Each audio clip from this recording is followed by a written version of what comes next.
Hollywood படத்தில் நடிக்க போகிறோம் அப்படிங்கிற மாதிரி ஃபிக்ஸ் ஆகிட்டோம்.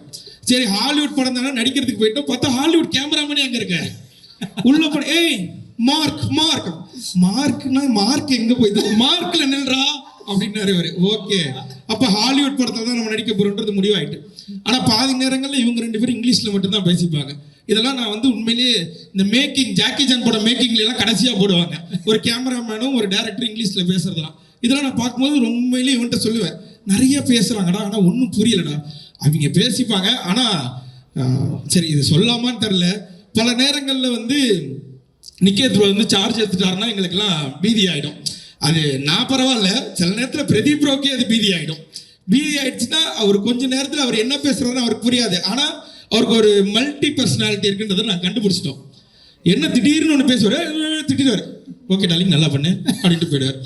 இப்போ இந்த மனுஷன் அதுக்கப்புறம் வந்து உங்களை இல்லை அவங்கள அப்படிம்பாங்க. சரி அவங்களை வேற யாரையோ சொல்லியிருக்காரு அப்படின்னு அவங்கள்ட்ட போய் சொல்லுவார், உங்களை இல்லை நீங்கள் லைட்லாம் கரெக்டாக தான் வச்சுங்க, இவனுங்கள தான் சரியாக நடிக்கலை அப்படின்ட்டு போயிடுவார்.